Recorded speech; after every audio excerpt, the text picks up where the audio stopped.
Jésus, avec toi, nous ressusciterons.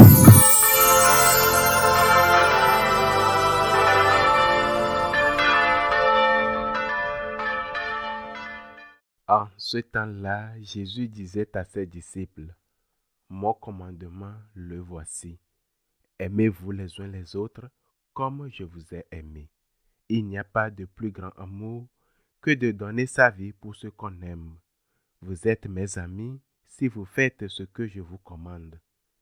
Je ne vous appelle plus serviteur, car le serviteur ne sait pas ce que fait son maître.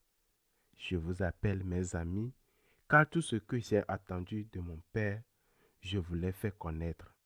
Ce n'est pas vous qui m'avez choisi, c'est moi qui vous ai choisi et établi, afin que vous alliez, que vous portiez du fruit et que votre fruit demeure. Alors, tout ce que vous demanderez au Père en mon nom, il vous le donnera. Voici ce que je vous commande, c'est de vous aimer les uns les autres.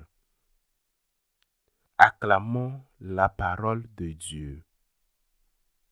Lorsque au Moyen-Âge, puis à la Renaissance, commence à émerger l'idée que l'homme doit être à la mesure de toutes choses, et cette vision est symbolisée par ce célèbre dessin de Léonard, représentant un homme aux bras et aux jambes écartées inscrit dans un cercle.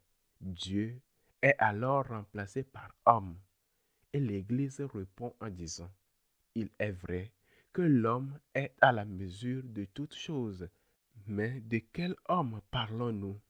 De Jésus-Christ, notre Sauveur, de Jésus-Christ, notre Seigneur, qui est à la fois Dieu et homme. Le Dieu fait homme, qui est Jésus-Christ, est pour nous, les catholiques, la mesure de toutes choses, l'exemple à imiter. Tu veux savoir comment se comporter dans ta vie? Demande-toi, que ferait Jésus s'il était à ma place? As-tu besoin de conseiller? Tourne vers lui. Seigneur, aide-moi. Que ferais-tu si tu étais à ma place? Le Christ est la mesure de toutes choses. Le Christ est notre modèle d'humanité et par conséquent le modèle parfait que nous devons chercher à imiter. C'est précisément ainsi que commence l'Évangile aujourd'hui. Voici mon commandement. Aimez-vous les uns les autres comme je vous ai aimé. Au cours des 20 siècles d'histoire de l'Église, beaucoup ont heureusement essayé de refléter cette imitation du Christ dans leurs écrits, dans leurs livres et surtout dans leur propre vie. À la fin du Moyen Âge, un ouvrage a eu une importance immense, Imitation de Jésus-Christ, de saint Thomas à Kempis, que l'homme appelle souvent ou simplement le Kempis. Beaucoup l'ont sûrement lu et sa lecture reste vivement recommandée. Ce livre s'inscrit dans le courant de la dévotion moderne née aux Pays-Bas et dans la région Rhénanie en Allemagne. L'imitation de Jésus a été pour beaucoup d'entre nous, j'en suis convaincu, une véritable ancre spirituelle avec des phrases simples et courtes. Il nous aide à comprendre comment suivre le Christ, comment suivre le Seigneur, comment mettre en pratique ce commandement. Aimez-vous les uns les autres comme je vous ai aimé. Il est très important d'avoir des références objectives. La première, bien sûr, est la parole de Dieu, mais il y a aussi les écrits des grands saints. Cela est essentiel car les expériences purement subjectives peuvent nous conduire à l'erreur. Combien de fois ai-je attendu des personnes qui, tout en faisant de graves erreurs, disaient « C'est Dieu qui me l'a dit ». Mais attention à ce genre de choses. La subjectivité est importante. Je suis un sujet, donc tout en moi comporte une part subjective. Mais ce qui me paraît vrai ne l'est pas forcément parce que cette perception peut être déformée ou au moins contaminée par cette subjectivité. ainsi dire, il me semble que ce n'est pas mauvais ou je pense que je peux faire cela, doit toujours être confronté à une réalité objective que dit la parole de Dieu et à un niveau inférieur bien sûr qu'on enseigne les saints. Comment ils ont pu vécu cette suite du Christ, cette imitation du Christ? Saint François d'Assise, Sainte Thérèse d'Avila, Saint Ignace de Loyola, Saint Vincent de Paul, Saint François de Sales et cette immense multitude des géants spirituels que l'Église a connus au fil des années. En gardant cela à l'esprit, il est important de comprendre cette parole de Jésus. Aimez comme moi. Jésus dit, comme je vous ai aimé, mais on pourrait aussi entendre, comme je t'ai aimé tout personnellement. Cette profondeur dans ces mots, comme je t'ai aimé, n'ai-je pas eu de la patience avec toi? Rappelons-nous cette parabole du roi qui réunit à l'un de ses serviteurs une dette énorme, alors que ce serviteur ne fut pas capable de pardonner à son compagnon une dette bien plus petite. N'ai-je pas été patient avec toi? Ne t'ai-je pas donné des occasions? Ne t'ai-je pas attendu encore et encore? Ne t'ai-je pas relevé tant de fois? Ne t'ai-je pas pardonné sans cesse? Alors, aime comme moi j'ai aimé. Aime comme je t'ai aimé, mais toujours en veillant à ce que la subjectivité ne contredise pas l'objectivité de l'enseignement de la parole de Dieu et de celui des grands saints de l'histoire de l'Église. Et cela ne concerne pas seulement la patience ou la miséricorde, mais aussi l'aide concrète.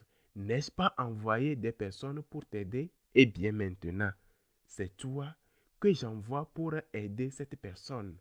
De même que d'autres t'ont aidé de ma part, je t'envoie à ton tour pour aider en mon nom. Il est très intéressant de réfléchir ainsi pour discerner ce que Dieu veut que nous faisions et comment nous devons imiter le Christ. Il y aurait encore beaucoup à dire sur cet évangile, mais je voudrais m'arrêter sur une seule phrase. Ce n'est pas vous qui m'avez choisi, c'est moi qui vous ai choisi. Je vous ai établi afin que vous alliez, que vous portiez du fruit et que votre fruit demeure. Comme ces paroles sont importantes pour les prêtres et aussi pour les séminaristes.